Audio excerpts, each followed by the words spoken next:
Շնորհակալություն, սիրելի վարդենիցներ, մեծ արգո պարոն վարչապետ, հարգելի մարզպետ, հարգելի կառավարության ներկայացուցիչներ, այսօր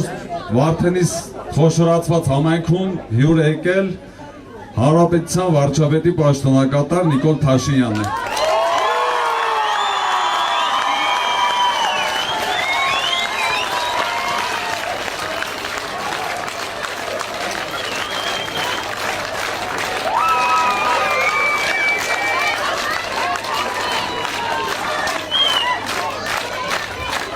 Սիրելի վարդենիցներ, պարոն վարչապետ, ես կցանկանամ մեկ րոպե լռությամբ հարգենք մեր պատերազմում իրենց կյանքը զոհաբերած մեր այսօրվա համար հերոսների հիշատակը։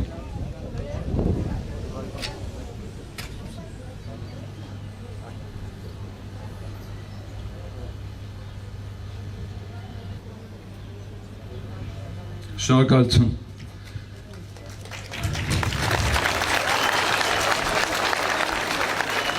Շնորհակալություն։ Եվ չշարաշահելով ձեր համբերությունը, ես կցանկանամ շատ համառոտ ներկայացնել, գրեթե բոլորդ եք ականատես եղել 2018 թվականի համայնքի ղեկավար իմ նշանակվելուց հետո Հանրապետության կառավարության եւ հանձինս վարչապետի հովանորության ներքո Վարդենիսում 18 թվականից սկսած մինչ օրս կատարել ենք հսկայածավալ աշխատանքներ եւ շատ փոքր մեջբերում անեմ, ուրեմն այստեղ ունենք Վիկտոր Համբարձումյանի անվան այգի, որտեղ կպցրած է իմ մանկության քաղաք Վարդենիս, իմ երազանքների քաղաք Վարդենիս։ Իհարկե կներեք, բայց մի քիչ իմ մանկության մեջ Վարդենիսը եղել է մի քիչ ավելի փոշոտ, մի քիչ ավելի մութ, մի քիչ ավելի մռայլ եւ մենք այս կառավարության հետ, ես այս կառավարության հետ 3 տարի անընդմեջ աշխատելով չեմ ցանկացել, որպեսզի Վարդենիսի այս փոքրիկները ունենան նման մռայլ եւ սև մանկություն։ Եվ մենք ցանկանում ենք, որպեսզի մեր այս հրաշք փոքրիկների ապագան լինի ավելի վառ, ավելի գույնեղ, այն ինչը որ սարքում ենք, այն ինչը որ հսկայածավալ աշխատանքները, որոնք որ նախատեսվում են այս տարվա ընթացքում 19, 20 եւ 21 թվականի ընթացքում 22 թվականին դուք կտեսնեք դրա արդյունքները եւ ես բացահայտ ասում եմ, որ ես որպես Վարդենիս համայնքի ղեկավար եկել եմ Հայաստան ապրելու 18 թվականից մինչ օրս եւ կապրեմ եւ կաշխատեմ միայն այս կառավարության հետ եւ վարչապետի շնորհիվ։ Շնորհակալություն։ Սիրելի վարդենիսցիներ, Հայաստանի Հանրապետության հպարտ քաղաքացիներ, ողջունում եմ բոլորիդ։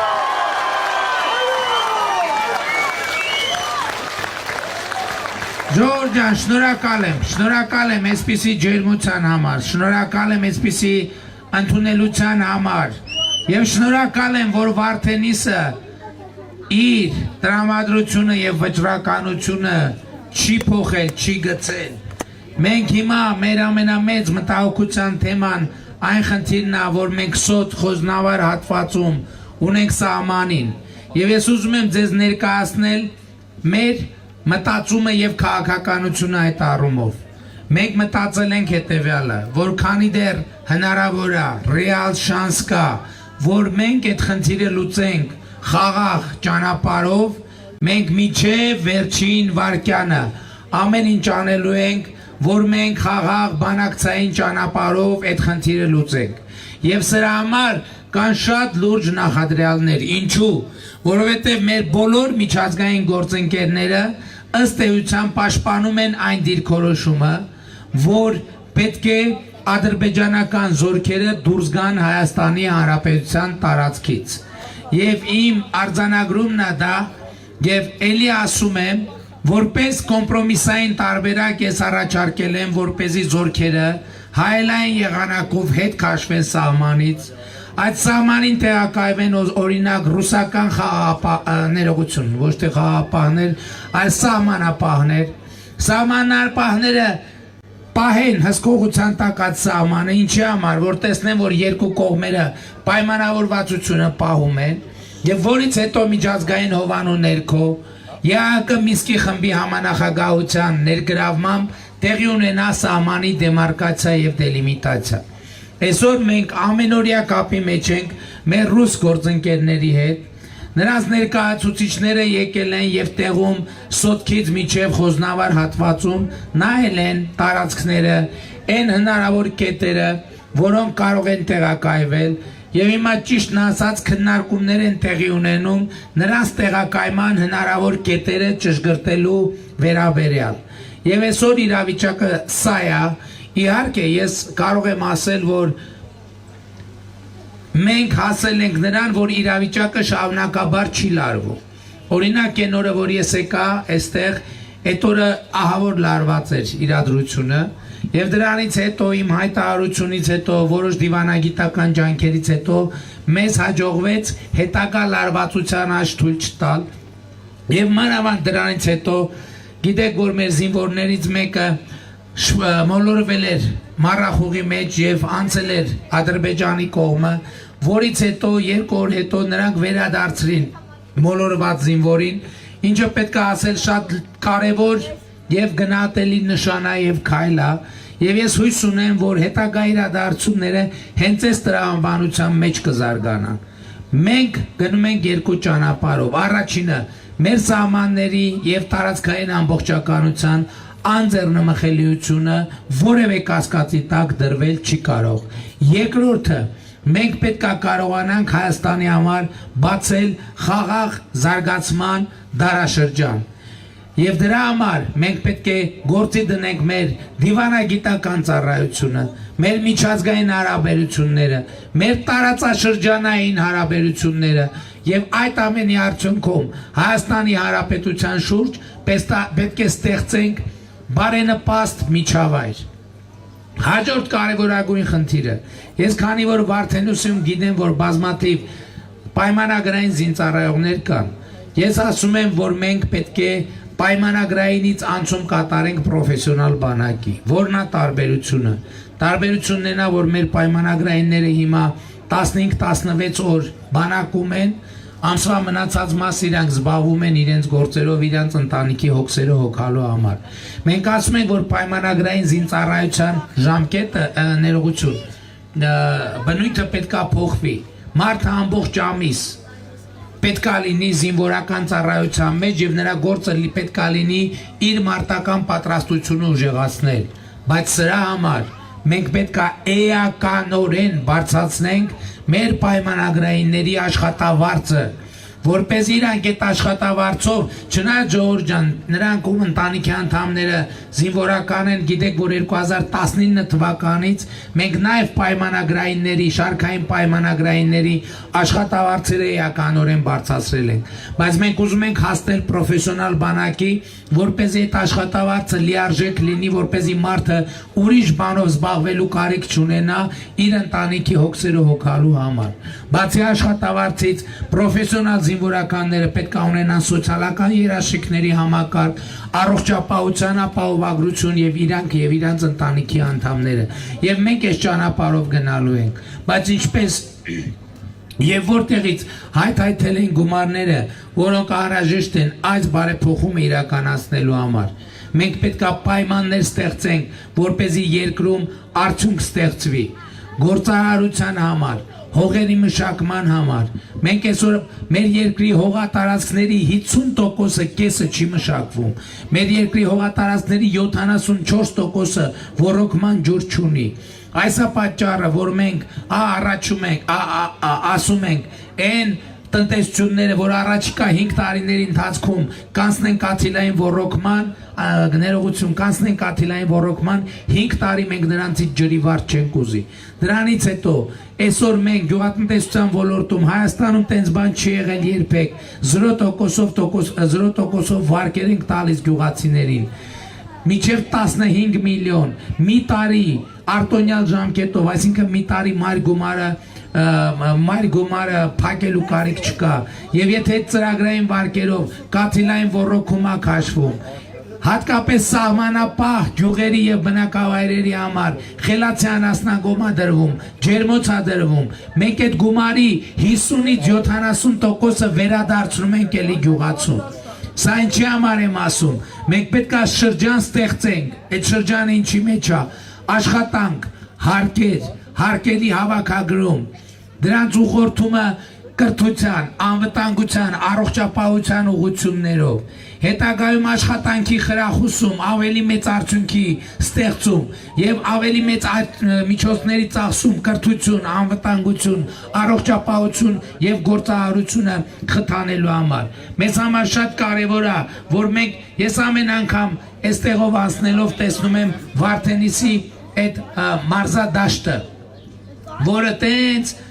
կիսա կարոջ վիճակում է գտնվում։ Ոչ մենք մեր երեխաների համար պետք է, ես ուրախ եմ, որ քաղաքապետարանում մենք այն օրը տեսանք հրաշալի մարզադահլիճ։ Մենք կողքի համայնքներում եւ հանրապետության բոլոր երեխաներին խոստացել ենք, որ իրանք պետք է ունենան մարզադահլիճներ պատշաճ կերպով իրանց նախ առողջ ապրելակերպի համար եւ երկրորդը պատշաճ պայմաններ ունենալու համար։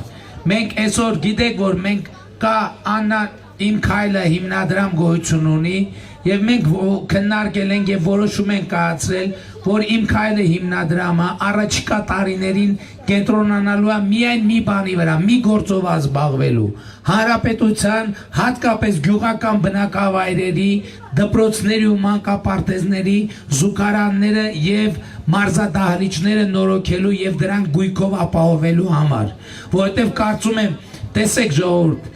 կարծում եմ, որ այսօր այդ էլիտար կառավարման մասին ես շատ եմ խոսում։ Հայաստանի մարզերը ամենևին ետնաբեմ չեն։ Հայաստանի սահմանամերձ եւ սահմանապահ գյուղերը ամենևին ետնաբեմ չեն։ Եկեք մեր սահմանապահ գյուղերով գնանք Դոսոտքից մինչև Սյունիքի մարզ, տեսնենք այդ գյուղերը ինչ վիճակում են։ Իսկ ոնց ենք մենք պատկերացնում այդ գյուղերի վիճակը, ով ուզում է դա պատկերացնի, թող գնա Տավուշի մարզի Այգեպար գյուղը, որտեղ մենք հունիսյան պատերազմից հետո հուլիսյան 2020 թվականի, չնայած մենք դա նախատեսել ենք, դա պատերազմի հետ կապ չուներ, այդ գյուղի բոլոր փողոցները ասֆալտապատել ենք, մի հատ վնասված տանիք չենք թողել, որպես այն տրամաբանությունը չլինի, որ սահմանապահ գյուղը հադելա ոչինչ ջոլակը գնան, ոչ։ Շատերը ես տարիներ առաջ Այգեպար գյուղ էի գնացել եւ հոդված էի գրել, ես մի մարդ կար, այդ մարդկանց տնտուն, որ հյուրընկալվեցի, ես սխալման բացի փաստորեն սա Հայաստանի վերջին տունն է դեպի սահմանը։ Այդ մարդը ինձ ուղեց, ասեց ոչ, սա Հայաստանի առաջին տունն է։ Եվ մենք սահմանին եւ սահմանապահ գյուղերին եւ համայնքներին վերաբերվելու ենք։ Հենց այդպես Վարդենիսով Հայաստանի Հանրապետությունը ոչ թե վերջանում է, Վարդենիսով Հայաստանի Հանրապետությունը սկսվում է։ Եվ այդպիսին պետք է լինի մեր վերաբերմունքը։ Ես ողջունում եմ քաղաքապետի համայնքի ղեկավարի տրամաբանությունը, որ ինքը խոսում է գունագեղության մասին։ Այո, մեր գյուղերը գորշ պիտի չլինեն։ Մեր երեխաների դպրոցներն ու միջավայրը գորշ պիտի չլինի, պիտի լինի պայծառ գունագեղ։ Մեր երեխաները պետք է պատշաճ կրթություն ունենան, որ Հովանես Թումանյանը մի բանաստեղծություն ուներ, չէ, սովետական միության սերունդը այդ բանաստեղծության համար քննադատում էր, ասում էր, որ բաները մեծերը ծառի տակ նստած գառը մորթած, ասում են ապրեք երեխեք, բայց մեզ պես չապրեք, բայց իրականում բոլորովին այլ բան է նկատի առնվում։ Մենք մեր երեխեքին պարտավոր ենք պատշաճ կրթություն ապահովել։ Դրա համար մենք ասում ենք հանրապետությունում 500 մանկապարտեզ են կառուցելու, 300 դպրոց են կառուցելու, որպեսզի Հայաստանի էլիտար, այսպես պսևդոէլիտար կառավարման դարաշրջանը ավարտվի։ Եվ մենք, երբ որ ասում ենք ապագա կա, մենք առաջին հերթին նկատի ունենք այս երեխաներին, ոչ թե նկատի ունենք մեր Չնայած այս դեպքում հիմա այնպիսի իշխանություն է, որ Հայաստանում, որ մեր ու ձերը տարբերակում չկա, այլ Հայաստանի Հանրապետության բոլոր քաղաքացիները, բոլոր գյուղերի, բոլոր ամենահեռավոր բնակավայրերի պետք է նույնպիսի կրթություն ունենալու հնարավորություն ունենան, որ մենք իրենք չդատապարտենք օրահացով գործանելու, այլ մենք իրենց կարողանանք ապահովել պատշաճ կրթությամբ եւ մասնագիտությամբ, որպես այդ մարդիկ կարողանան ապրել վաստակելով ապրել եւ իրենց ընտանիքի եւ իրենց երկրի բարեկեցությունը ապահովել։ Ժողովուրդ ջան, այս ամեն ինչի համար է այս process-ը տեղի ունենում։ Եվ հիմա այս ընտրական պայքարը վերածվել արդեն դասակարգային պայքարի։ Իրանք են վերածել դասակարգային պայքարի։ Հայաստանի Հանրապետության քաղաքացուն գյուղերում ապրող հովիվ մեկը անասնաբուծությամբ զբաղված, մեկը ուրիշ բան, մեկը իր տան գործերով գնում են նկարում, ասում են ում եք ընտրում, ասում է որ Նիկոլին ենք ընտրում, հետո ցույց են տալիս դե մարդ է, մեկը ֆերմեր է, մեկը գյուղատնտես է, ցույց են տալիս իբր բան չի, ենթադրենք հենց նոր չի, Վարշավ իրանոցից դուրս եկե կամ շպարվա, ասում են տեսեք ով է Նիկոլի ընտրողը, այո ես հպարտ եմ, որ այդ չարքաշ մարդիկ ոչ են ասում բոլոր ընտրակաշարք տվողներին, իրանց երկար տարիներ կեղեքածներին եւ իրանց ժեխ անվանողներին, դուք հունիսի 20-ին գնացեք ընտրական տեղամաս եւ ցույց տվեք թե ով է ժեխերին, պետք է իրանց իրական տեղը ցույց տա։ Եվ ուրեմն սա պարզապես ընտրություն չի, ժողովուրդ, սա հեղափոխական ընտրություն է, եւ մենք այս ընտրությամբ մեր թավշե մանդատը պետք է փոխարինենք պողպատե մանդատով եւ Հայաստանում հաստատենք օրենքի եւ իրավունքի դիկտատուրա, գնացեք եւ այդ ձեր իրավունքը, ձեր օրենքը, օրենքի եւ իրավունքի դիկտատուրան սեփական ձեռքերով հաստատեք Հայաստանում համար 3-ի օգտին քվեարկելիս։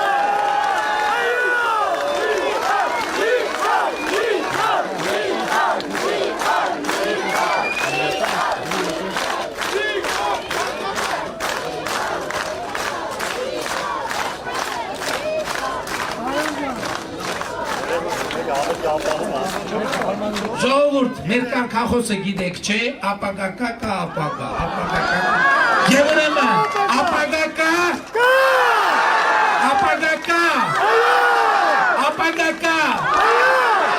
Սիրում եմ բոլորին, հպարտանում եմ բոլորովը եւ խոնարհվում եմ բոլորիդ առաջ։ Լավ է, ժողովուրդ։ Ստեղ սպասեք, հեսա Ո՞վ է տելեֆոն։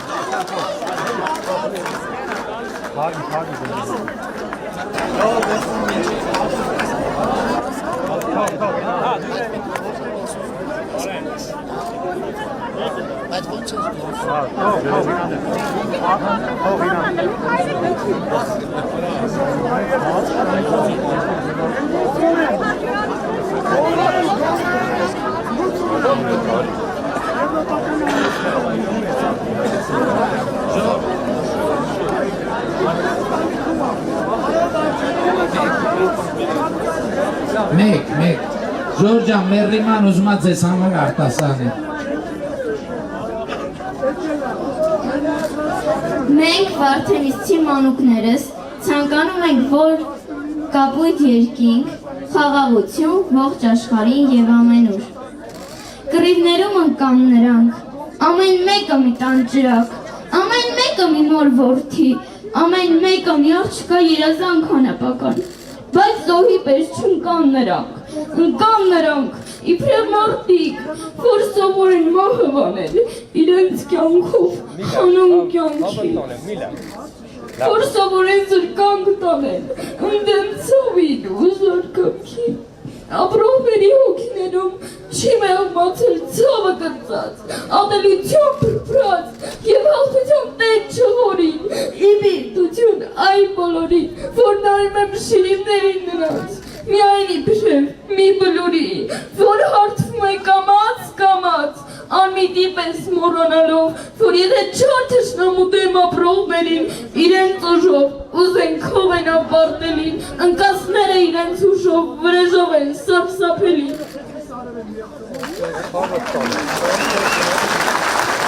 Ժողովուրդ ջան,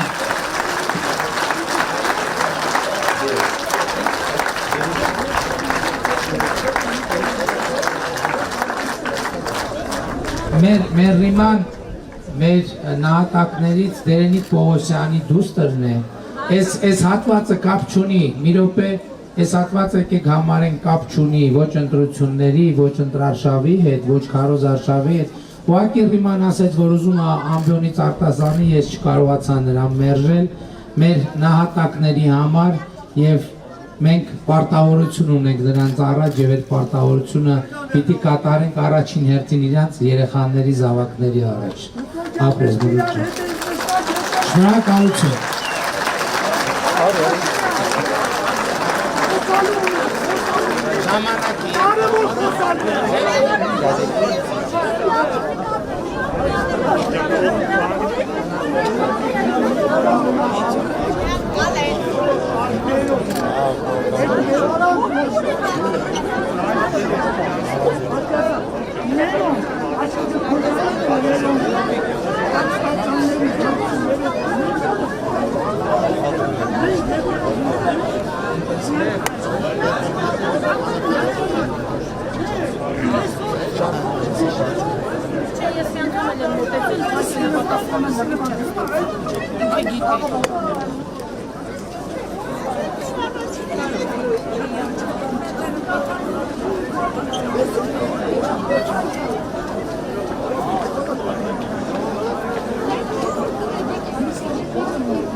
շատ խոսում են որ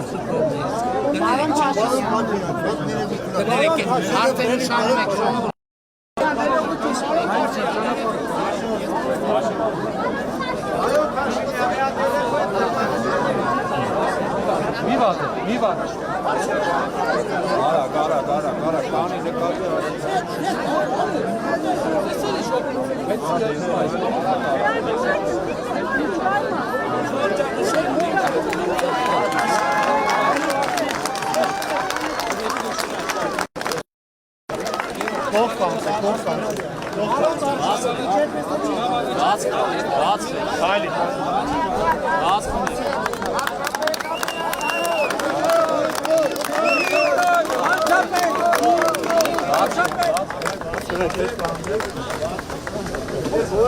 Լավ եղեք